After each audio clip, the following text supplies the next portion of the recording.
Shalom amigos, me da mucho gusto por aquí verlos y transmitir otra vez por este medio. El tema del día de hoy eh, es un poco polémico, lo voy a dividir en varias partes porque es muy meticuloso. Es posible que este libro o este capítulo, ¿verdad?, de este libro, ¿verdad?, que estamos editando en el libro de nuestra vida, ¿verdad?, desafíe tus creencias mismas que están muy firmes en tu corazón y que contradiga tal vez hasta tus líderes espirituales y las enseñanzas que has recibido por más de quizás media vida. Sin embargo, no es la intención mía lastimarte, grábate eso, ¿verdad?, sino amarte diciéndote la emet, la verdad, en Javá, en amor, para que juntos examinemos esta enseñanza especial a través de las Kitvet Kodesh, de las Sagradas Escrituras, y no de las tradiciones, ni palabras, ni visiones, ni ideologías de hombre. Bueno, pues voy a empezar hoy. Este va a ser el primer video que trate al respecto. Bueno, lo voy a titular como Diezmos, primera parte. Va a haber varias partes, pero este es Diezmos, primera parte. Bueno, de antemano y por entrada, déjame decirte que diezmar dinero no es un mandamiento de Elohim, del Creador. El mandamiento de diezmar dinero no será encontrado nunca en tus Kitvet Kodesh, en tus Sagradas Escrituras, pues es un mandamiento de hombres que comenzó en el siglo V después del Mesías, con Agustín de Hipona en África. Emprendió esta ideología en los creyentes para que le entregasen esos diezmos en forma de dinero. Quiero decirte que Agustín de Hipona vivió una vida desenfrenada y luego se retiró a ser fraile. Es universalmente reconocido que el diezmo no hay lugar donde los primeros 3 siglos de la era cristiana, si le quieres llamar así, eso lo vas a encontrar en el diccionario Hastings de la Iglesia Apostólica, en la parte llamada diezmos, diccionario Hastings, por si tienes duda, ¿verdad? El mandamiento y todos aquellos que se rozaron fueron maldecidos, excomulgados y sus propiedades confiscadas. Eso viene en Edward Hull, The Institution and Abuse of Ecclesiastic Property, capítulo 3, página 1831. Para esto tienes que leer muchísimo. No debes de dejarte influenciar por tus sentimientos ni por visiones humanas. Bueno, Adriano I en el año 787 aplicó diezmar dinero como ley eclesiástica en toda Europa, ya que el Imperio Romano gobernó toda Europa, Medio Oriente y parte de África. Así que aplicó como ley eclesiástica en toda Europa. Eventualmente los diezmos fueron repelidos en Francia en 1789. Los franceses, pues, que son un poquito más lectores, se dieron cuenta que esto no estaba bien. Irlanda en 1871, Italia en 1887 e Inglaterra en 1936. Lamentablemente, durante y después de la Reforma, los protestantes, la mayoría de diferentes denominaciones, no quiero mencionar una en especial, no se deshicieron de esta práctica y otras tradiciones que heredaron del romanismo, ¿sí?, y del catolicismo primario, ¿verdad? Diezmar dinero no es un mandamiento que Elohim, ya que él ordenó a Israel, solo a Israel, diezmar el producto de la Eretz, de la tierra, fruto de los árboles, de los animales y de las ovejas en especiales. Elohim tenía un trato especial con las ovejas. Eso viene en Vayikra, en Levíticos 27, verso 30 al 34.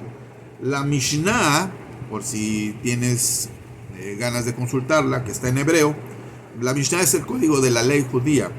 En el tratado, por está dividida en tratados, en el tratado de Maserot, que se podría interpretar como diezmos, explica el proceso del diezmo y cómo era llevado a cabo, excluyendo el mismo dinero e incluso frutos menores que daba a todo Israel. El mandamiento de diezmar dinero está fuera de la Kitvet Kodesh. Entonces, esto se constituye en una apostasía. ¿Por qué? Apostasía viene de la palabra apostenai, que significa literalmente estar fuera. Entonces, diezmar dinero está fuera de las Sagradas Escrituras. Así que, vuelvo a repetir, no es mi idea, no es mi intención lastimarte, sino para que tú lo veas a la luz de la Kitver Kodesh, de las Escrituras. Bueno, durante los 40 años en el desierto, Israel no diezmó una sola vez, grábatelo. De sus 40 años en el desierto, Israel no diezmó una sola vez, ya que el diezmo solo aplicaba dentro de la tierra de Israel. Deuteronomio 12:1 o Deuteronomio 26:1 y 2. Con el exilio de Babilonia y la posterior reconstrucción del templo, los fariseos aprobaron que se diezmaran de los productos de la tierra de Babilonia, dada gran cantidad de judíos vivía allá y en alta influencia de Babilonia sobre los fariseos. Eso cometieron error los fariseos, porque solo los productos que se deberían de diezmar eran los que estaban por parte en la tierra de Israel. Sin embargo, la tierra como Asia Menor, Grecia e Italia jamás fueron consideradas farisaicamente diezmables, ya que el polvo de estas era considerado impuro. Esto lo puedes encontrar en el libro Life and Times of Jesus the Messiah, volumen 1, página 9, por Alfred Edersheim. Considerado impuro ese suelo, ¿verdad? Hoy se toma el diezmo de lugares tan lejos como Venezuela, Colombia, México y otros países por ciertos movimientos, ¿verdad? Así te dicen, así mándame los diezmos hasta allá, hasta acá, y pues ellos tienen otra ideología. Bueno, bíblicamente diezmar es un 20% anual y no un 10%. Aquí yo no quiero caer en muchas contradicciones que puedan tener ustedes o pensar en contradicciones. No quiero caer en polémica, más bien dicho, ¿verdad? Aquí hay tres tipos de diezmos. El primero, el primer diezmo o diezmo levítico debería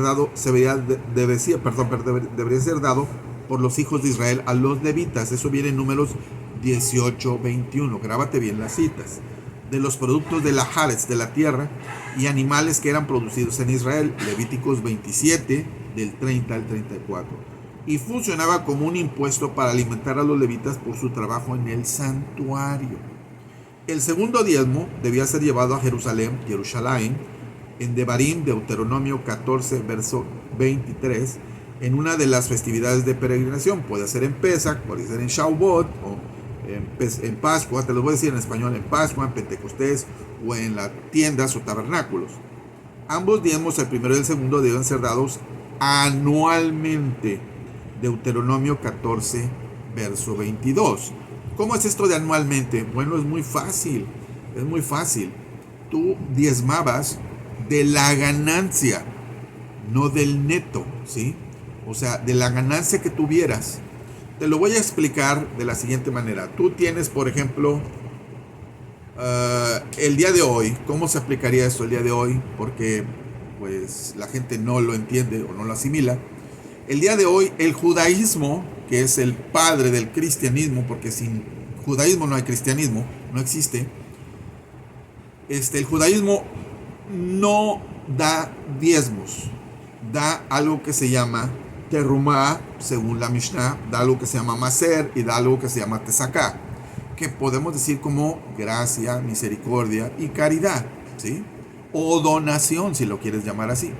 Mas, sin embargo, desgraciadamente nosotros a veces queremos occidentalizar toda la escritura y creemos que está escrita para nosotros los occidentales. No. La escritura fue inspirada, es inspirada por el Creador, inspirada, pero para la cultura donde nació, en Medio Oriente. Entonces, a lo que me estoy refiriendo a los niños de ideología judía, ortodoxa, hasídica, sefardí, askenazí, o de la manera que tú lo quieras ver, reciben una instrucción desde niños para que su moré, su maestro, o su rabí, o su maestro de la Torá, si tiene una necesidad, bueno, pues se les supla. Ellos a través de donaciones lo hacen, pues saben que él tiene que comer, él tiene que hacer, pero él está al pendiente de resolver todas las cuestiones espirituales que ellos necesiten. No necesita estar pide dinero. Aclaro. Había un tercer diezmo que debía ser dado a los pobres, nunca jamás cobrado de ellos. El tercer diezmo era dado exclusivamente a los pobres. ¿Quién es un pobre de acuerdo a la escritura? A quien no le alcanza. No necesita estar pidiendo en la calle así dinero. No. Si no le alcanza en sus gastos por su trabajo, ese diezmo, ese maser, debía ser dado a ellos, ¿verdad? Eso viene de Devarim o Deuteronomio 14 del 28 al 29. El pecado es infracción a la ley, así que tomar ese dinero, ese maser, ese diezmo de los pobres, es pecado, ¿ok? Eso viene en Primera de Juan o Yohanan 3, verso 4. Por esto es pecado tomar el dinero de los pobres, pues la Torah ordena que se le dé el diezmo tercero a los pobres en lugar de tomarlo de ellos. Yo estuve en una congregación donde el líder espiritual, no decirle algo específico, ¿verdad?, decía: usted quédese sin dinero, usted délo todo para la obra de Dios. No, pues caray, yo creo que su visión está muy extraña, muy alejada de lo que las escrituras. Entonces, bueno, ¿cómo le haríamos en este tiempo? Bueno, por ejemplo, tú recibes un sueldo, una catorcena, por así decirlo, o una quincena. Entonces tú debes de sacar tu ganancia, ¿sí? Pero de la siguiente manera. ¿Cómo la manejarías? Bueno, dirías: bueno, yo voy a separar el recibo de la luz, el recibo del agua, la escuela de mis hijos, la canasta básica o lo que vayas a necesitar de despensa, si necesitas echarle gasolina al carro, etcétera. Y lo que no es lo que te sobre, sino que tú decidas qué es lo que vas a guardar, esa sería tu ganancia. De esa ganancia tú tomarías el 10%. Ahí a mucha gente no le va a gustar, ¿sí? Pero por eso dice el apóstol o el Sheleach en hebreo, Kefa o Pedro, que aquel que no provee a su casa es peor que un goim, que un incrédulo o un incircunciso o un idólatra. Bueno, Malaquías 3:10 ha sido muy mal traducido. Dice en Malaquías 3:10, algunas versiones, te lo voy a decir casi todas, dice: traer todos los diezmos al alfolí. Así dice. Yo tengo 54 versiones y todas dicen casi igual, ¿verdad? La verdad es que Malaquías 3:10 en hebreo no dice tal cosa. Pero ¿por qué no sabemos esto? Bueno, porque no tenemos contacto con alguien que sepa hebreo. No tenemos contacto con los judíos. Cristianos y judíos no se hablan, ¿verdad? Así que dice, por ejemplo, en hebreo no dice tal cosa, sino que sería un alfolí granero. El alfolí en hebreo, la palabra que aparece como hebreo es asam, A-S-A-M, sino que asam es cámara del tesoro, no alfolí, cámara del tesoro. Esta cámara del tesoro Ezequías construyó para guardar tesoros en el templo, de acuerdo a 2 de Crónicas 31, del verso 11 al 14. Esta cámara estaba ubicada fuera del templo, grábatelo, fuera del templo, específicamente en la corte de las mujeres. Tampoco en el templo se recogían diezmos que daban los hijos de Israel. Ahí solo se hacían sacrificios. Y en el templo la palabra sacrificios es otra connotación. Malaquías 3:10 en hebreo dice: Hai bio et kol hamaser et bet ha-otzar, que es traducido traer el diezmo completo a la casa del tesoro. La mejor traducción, esa es la mejor interpretación del idioma del hebreo al español. La mejor interpretación la puedes encontrar en la Biblia de Jerusalén, versión 1976, que dice: llevad el diezmo íntegro a la casa del tesoro. Esa es la única Biblia, la Biblia de Jerusalén, y pues es católica, la Biblia de Jerusalén, y dice eso. Bíblicamente podemos conocer que el único diezmo que era llevado a la casa del tesoro era el diezmo del diezmo. El diezmo del diezmo, como te lo acabo de explicar, que debían ser dados a los levitas, hijos de Aarón, de acuerdo al número 18:26, que dice: así hablarás a los levitas y les dirás: cuando toméis de los hijos de Israel los diezmos que os he dado por vuestra heredad, ustedes presentarán también de ellos la ofrenda mecida a Yahweh, el diezmo de los diezmos. O sea, ellos también tenían que sacar otra parte, ¿verdad?, del diezmo de los diezmos. Que el diezmo del diezmo era llevado a la casa del tesoro, confirmado. Eso viene en Nehemías capítulo 10, verso 38. En Nehemías 10:38 dice: y que estaría el sacerdote hijo de Aarón con los levitas cuando los levitas recibiesen los diezmos, y que los levitas llevarían el diezmo del diezmo a la casa de nuestro Elohim y a las cámaras de la casa del tesoro. Te lo estoy interpretando en español. Por lo cual los hombres que piden todos los diezmos para el templo y no el diezmo del diezmo, que representa el 1% del diezmo, han abandonado toda dirección de parte de la Torá y de la Kirvet Kodesh, de las Sagradas Escrituras. Miren, no los culpo, algunos lo hacen porque lo ven, otros porque se los enseñaron así, pero no han indagado, no han investigado, no se han dedicado, no han leído absolutamente nada, desconocen la cultura hebrea, desconocen toda la ideología judía, no saben ni por qué, pero ellos creen, ellos a sí mismos se nombran levitas y se llaman sacerdotes, sí, toman el texto de Apocalipsis porque nos has hecho reyes y sacerdotes y reinaremos contigo. No, solo va a haber un rey, no hay reyes en plural, no, nos ha compartido estar con él en su gloria, pero no podemos ser todos reyes, uno solo es rey, Yeshua o Jesús si le quieres decir. Bueno, en Números 18-28 dice: así ofrecerán también ustedes ofrenda a Yahweh de todos vuestros diezmos que recibas de los hijos de Israel, y daréis a ellos ofrenda a Yahweh y al sacerdote Aarón. Bueno, bíblicamente ni el edificio físico de una iglesia ni una sinagoga aplican como templo, aclaro, solo han habido dos, el primero y el segundo. Están por construir el Estado de Israel, el tercero, pero todavía no. Quiere decir que una iglesia es un templo, es una excusa, no tiene fundamento dentro de la Escritura. Bueno, ¿se hace pasar por levita quien recibe de usted los diezmos? Sería la pregunta. Bueno, esta persona está errado, consciente o inconscientemente, pues los levitas solo recibían los diezmos en las ciudades de los hijos de Israel, no en el templo. ¿Ok? Nehemías 10:37 dice: y que los levitas recibirán las décimas de nuestras labores en todas las ciudades. Llevarlo al santuario o al templo no está bien. Bueno, el sacerdocio levítico y arónico fue cambiado por el sacerdocio de Yeshua. Eso debes de tenerlo bien en tu mente. Quienes hoy exigen diezmos basados en el mandamiento de la Torah están muy equivocados, ya que quieren hacerlo o no lo sepan exigiendo mucho más de lo que deben de exigir, pues el diezmo del diezmo no es un diezmo normal, sino solo el 10% del diezmo, de quitando todas las responsabilidades que tú tengas.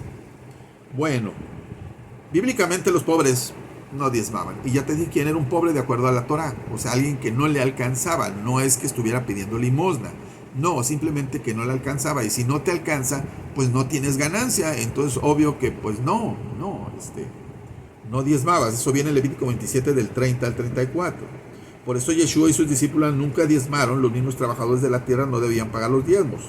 Uy. ¿En dónde viene eso? Bueno, déjame decirte.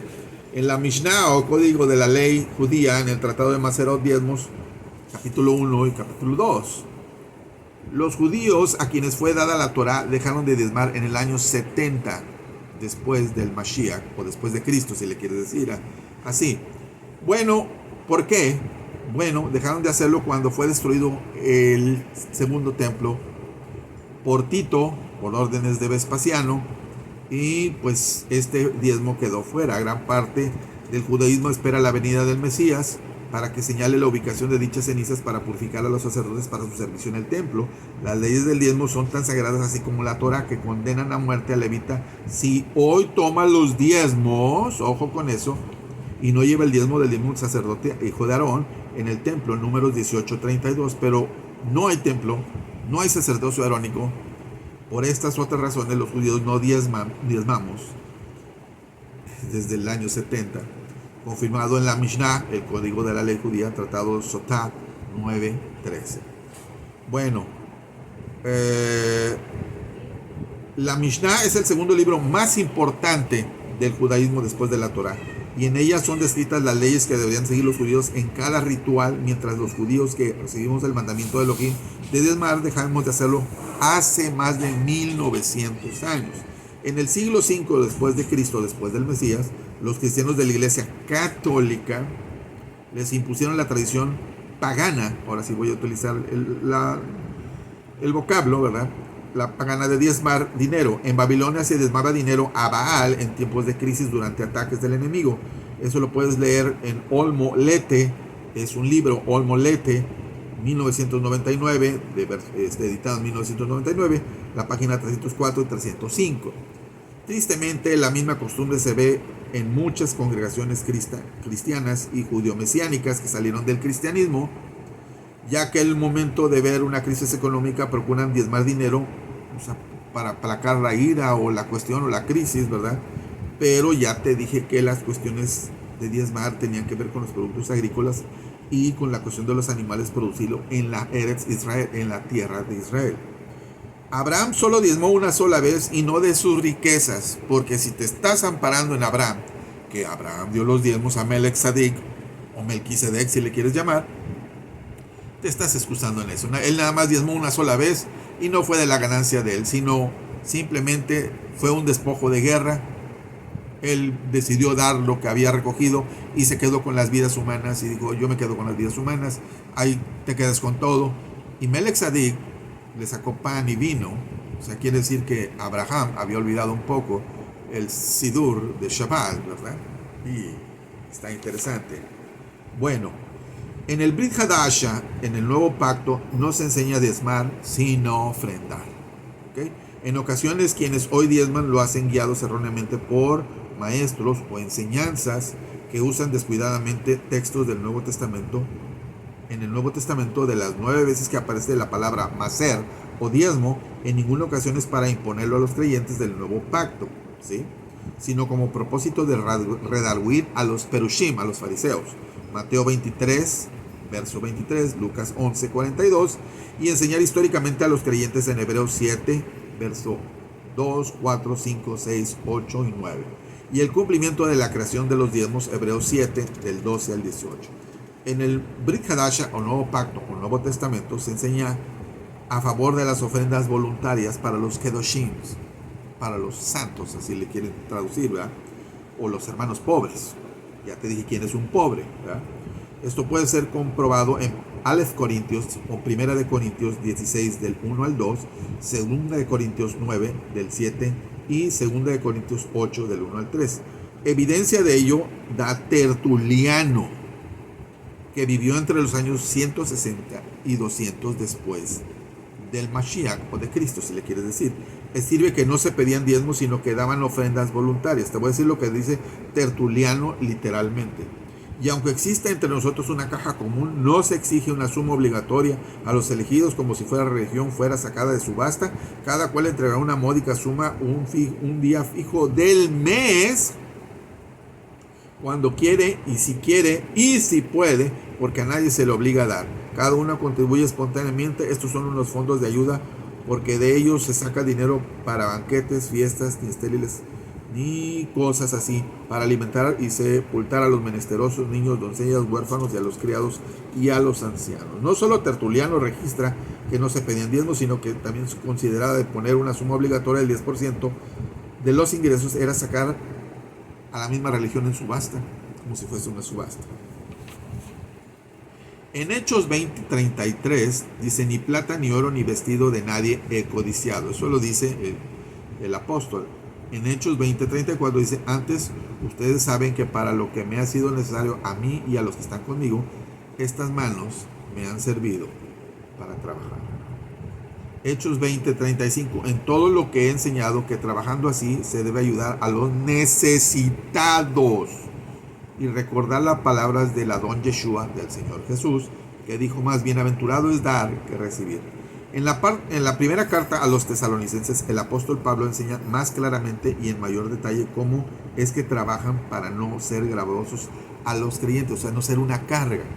Primera de Tesalonicenses 2:9 dice, porque os acordáis, hermanos, que vuestro trabajo y fatiga, como trabajando de noche y de día, para no ser gravosos a ninguno de ustedes, os predicamos el evangelio de Elohim. Primera Tesalonicenses 2:10 dice, mas vosotros sois testigos, y Elohim también, de cuán santa y justa e irreprensiblemente nos comportamos como vosotros, los creyentes. En el capítulo 11 y 12 y versos 6 y 5 respectivamente, de la Didaqué, uno de los documentos cristianos más antiguos, llamado también la enseñanza de los apóstoles, enseñan que los falsos profetas y apóstoles y traficantes del evangelio, o sea, los hombres que ganaban dinero por el evangelio, eran todos aquellos que pedían dinero por su ministerio. Si quieres buscarlo, se llama Didaqué. es el código de ética de los apóstoles. Bueno, en caso opuesto está en millones de ser sinceros creyentes que no diezman, sino como bíblicamente fue enseñado, solo ofrendan y viven vidas prósperas en casi todas las áreas de su vida. Los testimonios de hermanos pobres que diezman y no son prosperados, y de los hermanos que no diezman y no son prosperados, se mantienen muy lejos de los púlpitos de las congregaciones que piden diezmo o macer o dinero.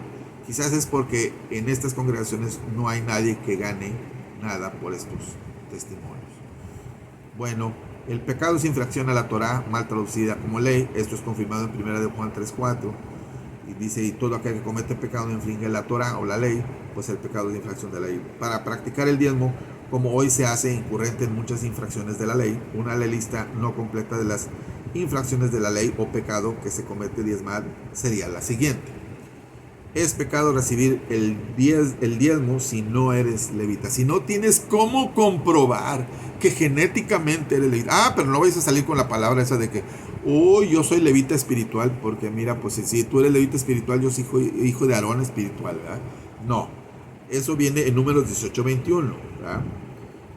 Así que el diezmo solo se debe ser recibido por los levitas, de Números 18:21. Quienes son reciben los diezmos no son levitas.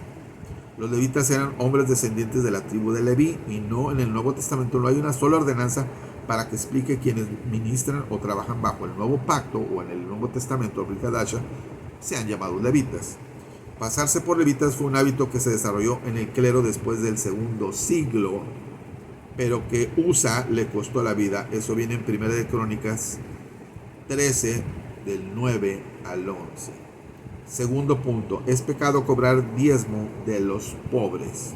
El diezmo no era cobrado de los pobres, sino que cada 3 años le era dado a ellos. Deuteronomio 14, del 28 al 29. Es pecado también dar diezmo fuera de la Eretz Israel, de la tierra de Israel. Los israelitas solo podían diezmar una vez que estuvieran dentro de la tierra de Israel. Deuteronomio 12, 1, Deuteronomio 26, del 1 y 2. Así que si no estás en la tierra de Israel, discúlpame, pero tu misión es ayudar. Y pues si estás en posibilidad de ayudar bien al que te enseña, al que te enseña, no te estoy diciendo que lo dejes desamparado. No, déjame decirte que en la cultura judía, en la cultura hebrea, se les instruye a los niños desde pequeños a esta prerrogativa, o sea, de darle al que te instruye en la palabra, de si toma algún medicamento, pues ellos se lo compran. Si el rabino dice, pues necesito viajar por una cuestión de papeles a México, ya le están comprando el boleto. No necesita hacer, hermanos, vamos a hacer una cooperación porque el hermano va a salir a México. No, ellos ya lo saben, ya están instruidos en eso. Acuérdate que Pablo dice en Romanos 11, ¿erró Israel? La respuesta es no, sino que nada más simplemente su acto de no recibir al Mesías fue la salvación de los goyim, de los gentiles. Bueno, tercer punto, es pecado dar dinero en el diezmo. El diezmo que Elohim pide es exclusivamente de productos de la tierra y de los animales. Levítico 27, 30 y 34. Y en especial, muy exigente esta cuestión del diezmo, porque algunos frutos que no alcanzaban el tamaño, de acuerdo a la Mishnah, quedaban fuera. También lo que no pasaba de la vara, quiere decir más o menos del promedio, y que estaban más chiquitos los animales, esos no entraban. ¿Okay? Es pecado, cuarto punto, dar el 10% anual del diezmo. El diezmo bíblicamente era el 20% anual. El primer diezmo era dado a los levitas, ya te dije en Números 18:21. El segundo diezmo era llevado a Jerusalén, 14:23. Y el diezmo levítico y el que era llevado a Jerusalén no es el mismo diezmo, ya que el levítico era dejado en las ciudades, de acuerdo a Nehemías 10:37. Mientras el segundo diezmo era llevado a Jerusalén, Deuteronomio 14, del 23 al 26. Definición de diezmo. ¿Qué es el diezmo? Sus contenidos y cantidad que se debe de diezmar. La palabra diezmo es tan común a través de tantas denominaciones que aparecen. Todos conocen su definición y contenido. La verdad es que si todos conocieran la definición bíblica de maser, de diezmo, se dejaría de pedir y dar el mismo. Es que definición que muchos tienen como bíblica, especialmente la enseñanza pagana del diezmo. Tienen otra instrucción. Diezmar bíblicamente no es un 10, sino un 20, ya te lo dije. Entonces, pues así está la cuestión. Bueno, por si tienes alguna duda, la palabra diezmo en hebreo es maser, que significa una décima. De acuerdo al diccionario Strong, es la palabra de la parte hebrea 4643, y esta aparece en Levíticos 27 del 30 al 32. Elohim define el contenido del mismo. Levíticos 27 del 30 al 32 dice: y el diezmo de la tierra maser, así de la simiente de la tierra como del fruto de los árboles, es de Yahweh, es una cosa dedicada a Yahweh. Levítico 27, 32. Y todo diezmo de las vacas, de las ovejas y de todo lo que pasa bajo la vara, el diezmo será consagrado a Yahweh. Hay una medida especial. Así que bueno, con esto no es mi intención, nunca ha sido ofenderte, sino más bien que tú te des cuenta, que tú escudriñes, tú vayas a la escritura. A veces la ofrenda es más grande que el diezmo, ¿sí? Hay gente que, o sea, tal vez necesites tú un carro y él tenga 5, te regale un carro, eso vale más que el 10% de su salario, ¿sí? Para que tú tengas una idea, es una cuestión del corazón, ¿sí? El corazón. La definición del diezmo bíblico resumida, te lo voy a decir. Con todo lo que he expuesto, podemos resumir la definición del diezmo bíblico como el pago de la 10ª parte de los productos de la tierra y de los animales. Levíticos 27 del 30 al 34, que eran los productos exclusivamente dentro de la tierra de Israel. Deuteronomio 12:1, 26:1 al 2, ¿sí? Y debían ser dados los levitas cada año por su ministerio en el templo. Números 18:21. Comido en Jerusalén en las fiestas de la peregrinación por quien diezmaba. Tú también participabas de todo ello. Deuteronomio 14:23. Y dando a los pobres, extranjeros y viudas y huérfanos trianualmente, quienes a la vez estaban exentos de diezmar, de acuerdo a Deuteronomio 14:28-29. Así que podemos ver con esta breve definición bíblica que no se parece a la definición de la mayoría de las denominaciones tienen el día de hoy de algo que se llama el diezmo. Podemos ver claramente cómo la definición que la mayoría de las denominaciones se ajusta claramente a la descripción del diezmo que dan los católicos en su enciclopedia, mientras al mismo tiempo se aleja de la definición bíblica. Así que esa es la primera parte. Yo sé que voy a causar a lo mejor polémica, tal vez muchos digan que estoy loco, pero dentro de los locos no quiero estar tan loco. Y es como si yo me estuviera poniendo la pistola en la cabeza, dirían muchos: oye, pero pues no te van a ofrendar, no te van a dar. Claro, yo lo sé, que mucha gente que me está viendo me ayuda o me ha ayudado, ¿verdad? Pues quiero, ¿sabes qué? Copias de tal libro, necesito esto, necesito aquello. Pero no se parece en nada a lo que están pidiendo en las congregaciones. De la cuestión es de la prosperidad, de la declaración positiva, de hacerse usurpar el lugar como levitas. Déjame decirte que no, si fueras levita o si fueras Cohen incluso, sacerdote hijo de Aarón, tendrías que saberte la Torah de memoria. Tendrías que saber absolutamente la cuestión de los sacrificios, cómo se hacían, cómo se deberían de hacer, y no tendrías que preparar un sermón cada domingo, sino simplemente ya lo sabrías, puesto que tú eres un rabí, que significa en hebreo Roé Adonai Bene Israel, el que habla a los hijos de Israel en el nombre de Adonai. Eso es lo que significa rabí o rabino, ¿sí? Bueno, espero que esta enseñanza te sea útil. Esta es la primera parte que vamos a ver. Te dije a un modo amplio, ¿verdad? La primera parte, es la introducción. Espero que te sea de edificación. Nunca ha sido mi intención lastimarte, pero si tú crees que seguir pidiendo ese dinero de esas personas está bien, el Creador nos dio un libre albedrío. Tú síguelo haciendo, ¿verdad? Pero de acuerdo a lo que yo te estoy presentando, y si tú ya estás viendo este video, pues escrituralmente yo creo que no, ¿verdad? No debería ser así.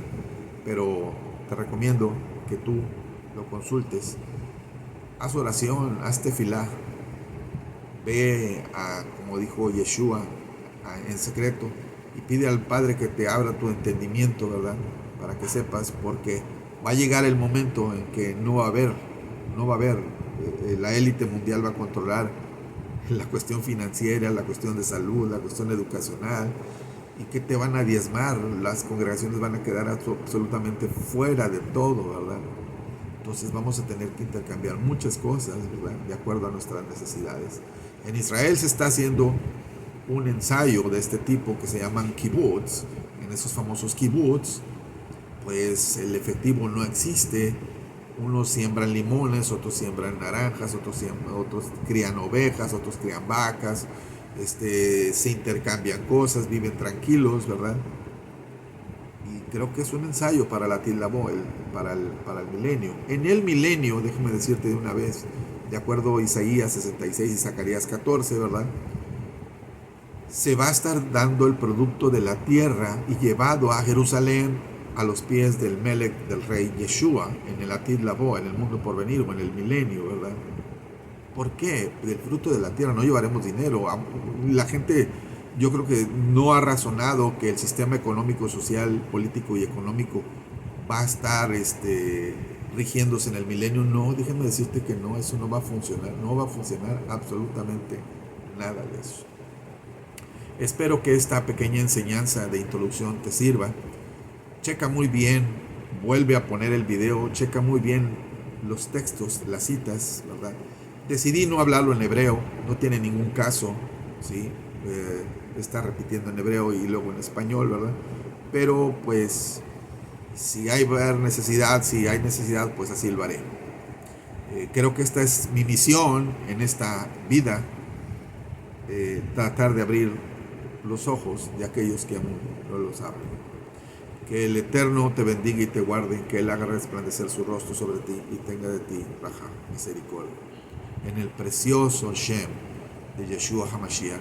Amén y amén. Hasta pronto.